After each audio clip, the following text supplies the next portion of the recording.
Hey guys, welcome back to my channel. If you're new here, make sure you hit that subscribe button to follow me on this adoption journey. Today I just want to give you guys kind of quick update slash timeline thoughts slash maternity leave thoughts slash randomness. So this week I went to a maternity leave, parental leave workshop through my work.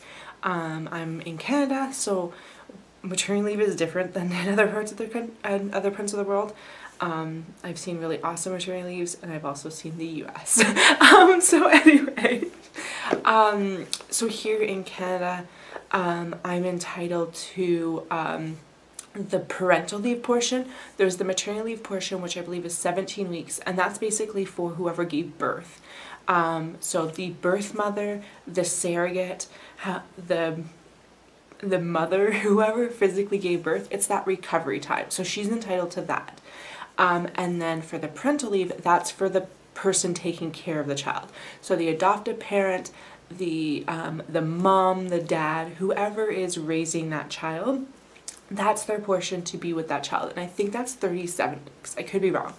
I am a teacher, and I found out that, which I'm not going to get into how horrible and stupid this is, but for those during the maternity leave portion, their income is topped up to 95%.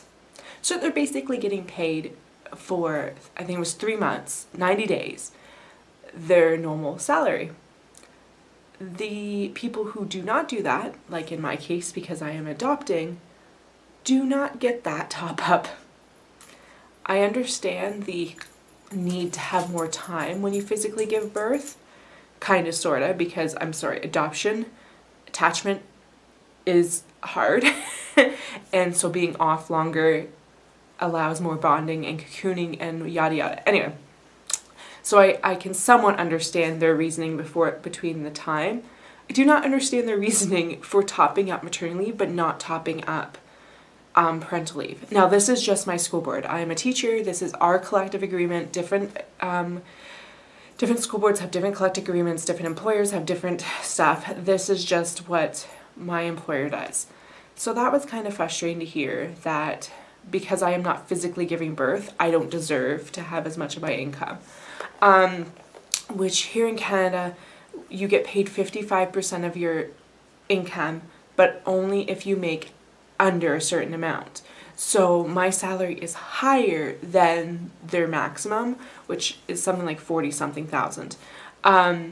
So I still get the same amount as someone that was making, say, $40,000, regardless of what my income is, because I've hit that maximum.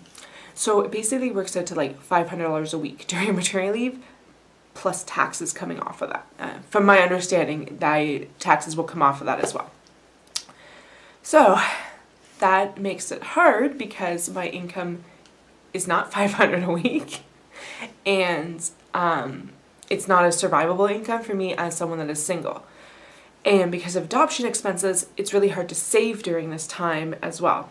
The good thing is I do have medical benefits, and during my maternity leave I will have to pay those completely. But for my daughter who is going to have special needs, it is worth having those benefits. And they were even talking about like stuff like getting, if I was diagnosed with some illness during my maternity leave that made it hard for me to return back to work, if I had stopped my benefits, I would then not have coverage because now it's a pre-existing illness. Kind of stuff like that. So I will keep my benefits during that time. There's a couple ways to do that. I can either pay for it during my maternity leave, and benefits are not cheap. While I am working, my work employer pays almost all of it. So for me, it's not a big deal right now, but when I'm not working, I have to pay for it completely. My employer doesn't pay any of it. So that's a huge chunk of money that isn't going to happen during my maternity leave. The other option is to prepay it, which I'm adopting. I don't have that extra money right now. All of that's going towards adoption fees. The other option that they said was to post-pay it. So once I'm back to work, then I can pay for it. And I'm like, that's the best time for me. My adoption expenses will be done. And the money that I'm spending on adoption expenses right now is not as high as it is for the medical benefits. So in the end, I still will be having a higher income, like I'll still have a surplus of income to cover stuff like daycare and diapers and, well, not diapers because I am cloth, I think, but it's diapers, formula, stuff like that. So I can still afford her care and pay it in a post maternity leave. But, so this comes the when to take maternity leave. And in the world of adoption, I honestly have no clue when it's going to happen. It depends a lot on my own, how fast I'm able to pay my adoption fees. But one thing I was really pushing for is to have her home as soon as possible. Like, fundraise and save and just get it all done as soon as possible. But what I realized was, through this workshop, is that I will have a shorter leave the sooner she is home. Because as a teacher, I get paid during the summer income that I earn throughout the school year. So for me, if I only work, say she's home in January, I won't get my summer pay. I'll get some summer pay, but I'll only get that portion from what I worked from September to January. Whereas if I can kind of shift things a little bit and have her come home closer to the summer, I will get either a full summer pay if she comes home in summer or almost a full summer pay. And that extra income is huge to be able to have. Because I would be able to have my unemployment, which is what is my maternity leave, my parental leave covers. It's unemployment or employment insurance, sorry. Employment insurance. So I would have that on top of my income. So I would be getting that $500 a week during summer, plus I would be getting my full pay. So that's an extra $2,000 on top of my normal pay.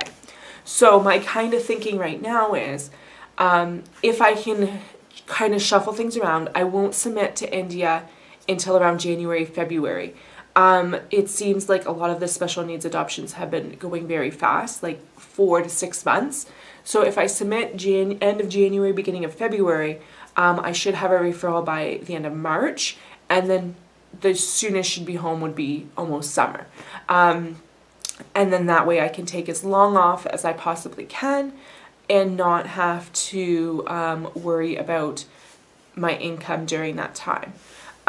It sucks to have to think like that, but it honestly means the difference between taking 6 months off with her or taking 2 months off with her, because the money's just not there for me to just take time off work. So I think it's better for me to wait probably end of January is kind of what I'm thinking. So yeah, that's kind of where I'm at. I'm trying to think of anything else. So end of January, if I do it end of January, I should have a referral by the end of February. I probably would have one sooner than that. And then, so March, April, May, June, July, June, July, August would kind of be when she's coming home, which means full pay plus that 55%. So for 2 months, I would have my full pay on top of the 55%. Or the 500, I shouldn't say 55% because it's not in my case, but the 500 a week plus my full pay, and having that extra income will mean I can stay off until maybe January. I'll come back after winter break. So then it's like July, August, September, October, November, December. That's 6 months off with her, which would be awesome. I've worked it out that anytime May or later would work out to be fine.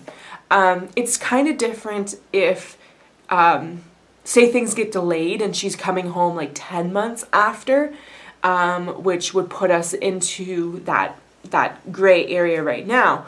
But at that point, I've had more time to save, and therefore I would be able to save up that extra income. Because by that point, after referral, all my fees need to be paid. So, still don't know how I'm doing it. Trusting you in the universe. But all my fees would have to be paid. So all I would need to save up is for travel. So if, say, it takes her 10 months to come home, I will have extra months that I'm not paying to adoption fees, I'm not paying to travel, that I can then save up that extra income for maternity leave. So there's stuff like that where it's like, the later isn't horrible, and it doesn't put me in that weird zone. Just right now, with all the fees I'm paying, if she comes home too quickly, I can't take time off. I won't have that extra income to be able to take a proper maternity leave that I want to take, parental leave it's technically, I won't have that extra income to be able to afford to take more time off with her. So yeah, and I still have to buy furniture and stuff, so yeah, not a whole lot. I'm actually going to, this summer, end of June, I'm buying a rocking chair for here because I need a chair for my dad to sit in when he comes to help me with surgery, because I don't have a comfortable chair for him to sit in, and I feel kind of bad. Hey, come help me recover from surgery, but you have nowhere to sit. So I'm buying her rocking chair, and I'm also buying a shelf. There's a shelf that I want that I will get because it's kind of a big hard thing to install for me to do it alone. So it's like, oh, my dad's coming anyway, he can help me install it. Although to be honest, he'll probably just install it himself.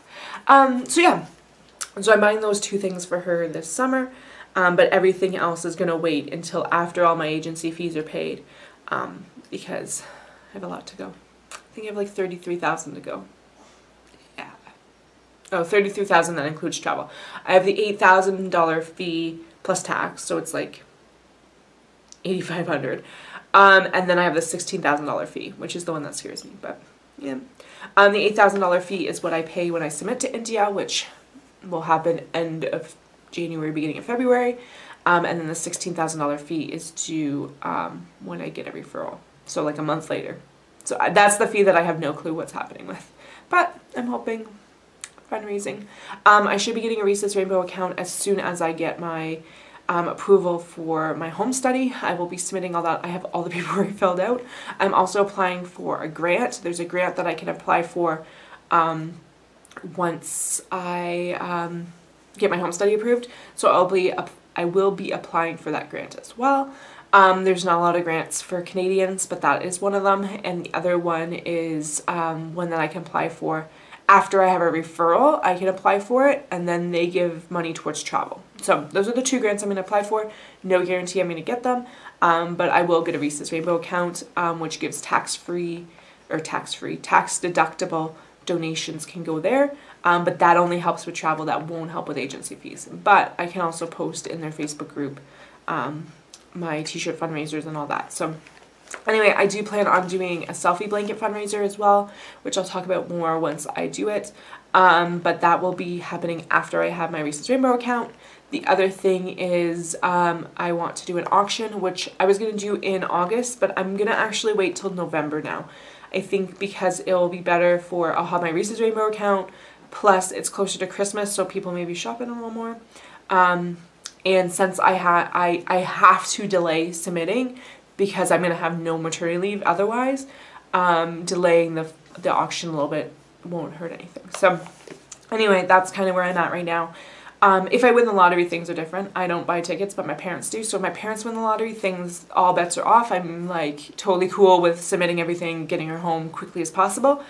I just don't want to do this big fight of pushing everything to get her home as soon as possible, getting her home, and like a month later putting in her daycare because I couldn't afford to take time off with her.